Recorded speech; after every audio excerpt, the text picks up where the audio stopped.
Friends, क्या आप जानते हैं कि रावण के 10 सर क्यों हैं और इन 10 सर का क्या मतलब है? इन 10 सर का मतलब है 10 बुराइयाँ। वो बुराइयाँ कौन कौन सी हैं और आप उन बुराइयों पर विजय कैसे पा सकते हो, ये जानने के लिए इस वीडियो को एंड तक जरूर देखना। दशहरा हिंदुओं का प्रसिद्ध त्यौहार है। दशहरा हम बहुत धूमधाम से मनाते हैं। हर दशहरा में हम रावण को जलाते हैं। हम इस बात की खुशियाँ मनाते हैं क्योंकि इस दिन बुराई पर अच्छाई की जीत हुई थी, इसलिए हम रावण दहन करते हैं। रावण का जो पुतला होता है उसके 10 सर दिखाया जाता है। आप तो ये जानते ही होंगे कि एक इंसान के तो 10 सर हो ही नहीं सकते। उसके 10 सर का मतलब समझाया गया है कि उसमें ऐसी 10 बुराइयों को हम जलाते हैं जो रावण के लिए और दुनिया के लिए विनाशकारी सोच थी, और इसलिए हम उस 10 बुराइयों का दहन करते हैं। इसलिए हम उसे बोलते हैं दशानन, 10 सर वाला। फ्रेंड्स, आप भी अपने अंदर के छुपे हुए रावण वाली 10 सोच को नष्ट करके आप भी अपनी ज़िंदगी सुखी, खुशहाल और सफलता वाली लाइफ बना सकते हैं। यह रावण हर किसी के अंदर है। किसी में कमज़ोर है, किसी में ज़्यादा प्रबल है तो किसी में बहुत ज़्यादा प्रबल है।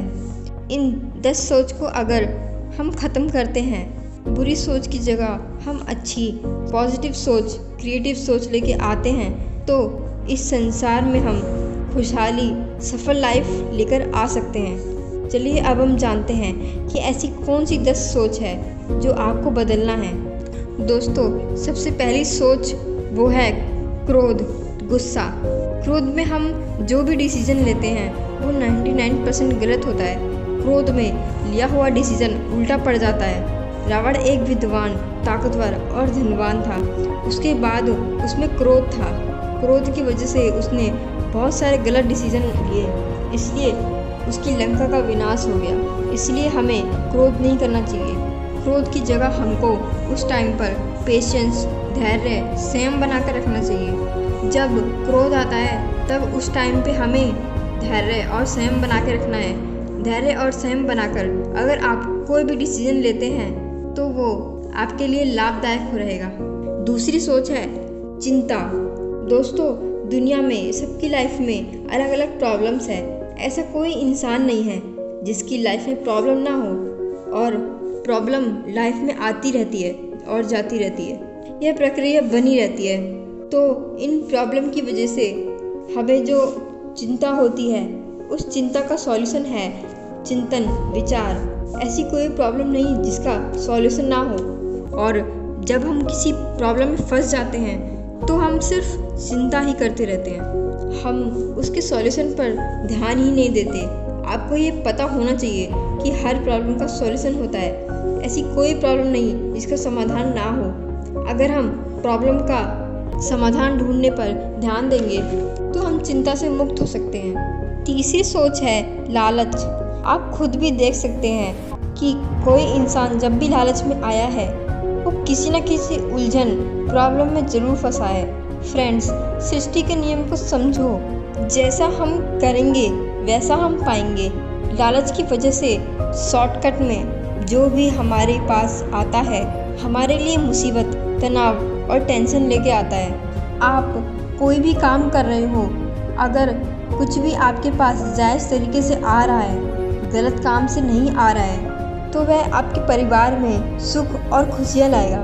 लालच में किया गया काम हमें फंसा देता है, तनाव, टेंशन लाता है। तो हमें इस लालच पर विजय पाना है ताकि हम अपनी लाइफ को तनाव, टेंशन, प्रॉब्लम से दूर कर पाएँ। चौथा है डर। डर हमारी लाइफ को आगे नहीं बढ़ने देता। डर हमारी ज़िंदगी को बर्बाद कर देता है। डर 2 तरह का होता है, एक जायज़ डर और एक नाजायज़ डर। जायज़ डर वो होता है जिससे हमें नुकसान हो सकता है और हमें इससे डरना भी चाहिए, जैसे किसी सांप को छूने से उसके काटने का डर, किसी ऊंची बिल्डिंग से गिरने का डर, बिजली के तार को छूने से करंट का डर। इससे हमें डरना ही चाहिए। और जो नाजायज़ डर है जिसमें डरने की ज़रूरत ही नहीं है, वो डर हम झेलते हैं। जैसे किसी नई जगह जाने से डरना, कोई नया काम करने से डर, जहाँ अंधेरा होता है वहाँ जाने से डर, लोगों से बात करने का डर। यह वाला जो डर है ये नाजायज़ डर है। यह वाला डर हमें आगे बढ़ने से रोकता है। इस डर को दूर भगाने के लिए हमें जिस काम को करने से डर लगता है वही काम करने से हम डर पर विजय पा सकते हैं।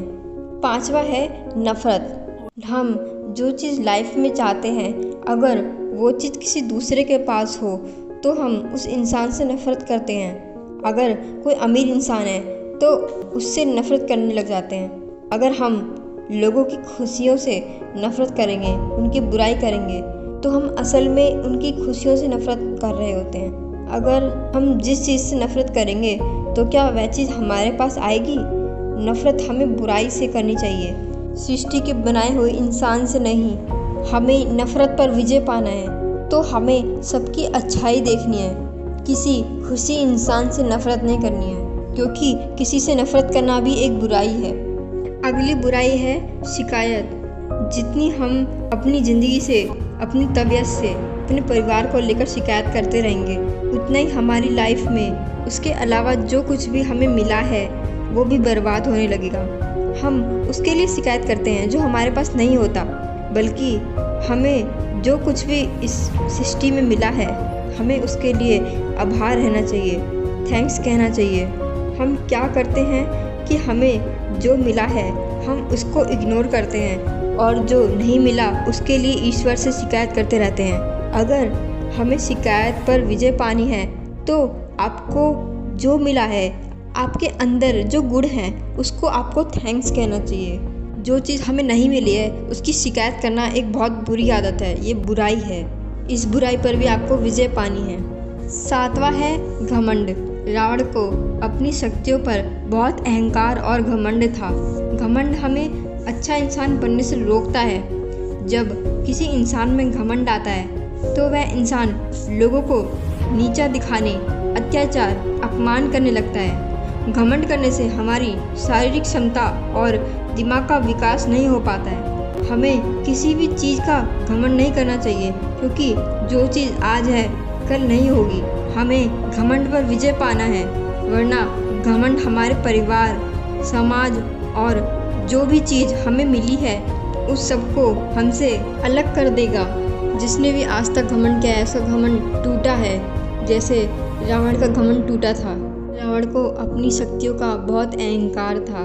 घमंड हमारे परिवार, समाज और जो भी चीज़ हमें मिली है उस सबको हमसे अलग कर देगा। 8वां है मद, नशा। रावण हर समय नशे में रहता था और नशे में कोई भी लिया हुआ डिसीजन सही नहीं होता। रावण ने नशे में जो भी डिसीजन लिया वो उसके परिवार के लिए, पूरी लंका के लिए विनाशकारी था। नशे में किया गया काम और डिसीजन दोनों ही विनाशकारी है। नशा करने वाले इंसान हमेशा चिढ़ा हुआ, मानसिक तनाव में रहता है, इसलिए नशे में किया गया कोई भी काम या डिसीजन ठीक नहीं होता। नशा करना भी एक बुराई है, इस बुराई पर भी हमें विजय पानी है। 9वां है ईर्ष्या, जलन। ईर्ष्या एक ऐसी भावना है जो इंसान के जीवन को तहस नहस करता है। अगर आप किसी की खुशियों से जलेंगे, किसी की सफलता से जलेंगे, तो क्या खुशियाँ और सफलता आपके पास आएंगी? नहीं आएगी। इसलिए सृष्टि के नियम को समझो। अगर आप दूसरों की सफलता से, चीज़ों से, खुशियों से जलेंगे तो वह आपको कभी नहीं मिलेगी।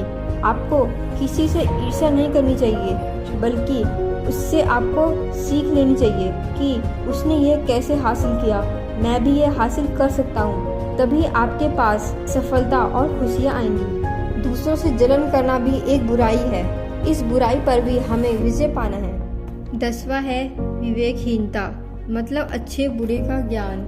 इंसान कभी कभी अपना विवेक खो देता है। वह बिना सोचे समझे कोई भी डिसीजन ले लेता है, जिससे आगे चलकर उसे कई मुसीबतों का सामना करना पड़ता है। बिना सोचे समझे काम करना यह भी बुराइयों में आ जाता है। हमें अपने विवेक का इस्तेमाल करना चाहिए। कोई भी डिसीजन लेने से पहले उस पर सोच विचार कर लेना चाहिए, उसका आगे का परिणाम जान लेना चाहिए। फ्रेंड्स, हमें इन बुराइयों को छोड़कर अच्छाइयों को अपनाना है और इस पर विजय पाना है। फ्रेंड्स, आज के लिए बस इतना ही। अगर आपको मेरी वीडियो पसंद आई तो इसको लाइक, सब्सक्राइब एंड शेयर ज़रूर कीजिए और बेल आइकन को प्रेस ज़रूर कीजिए ताकि आने वाली वीडियो का नोटिफिकेशन आपके पास पहुंच जाए।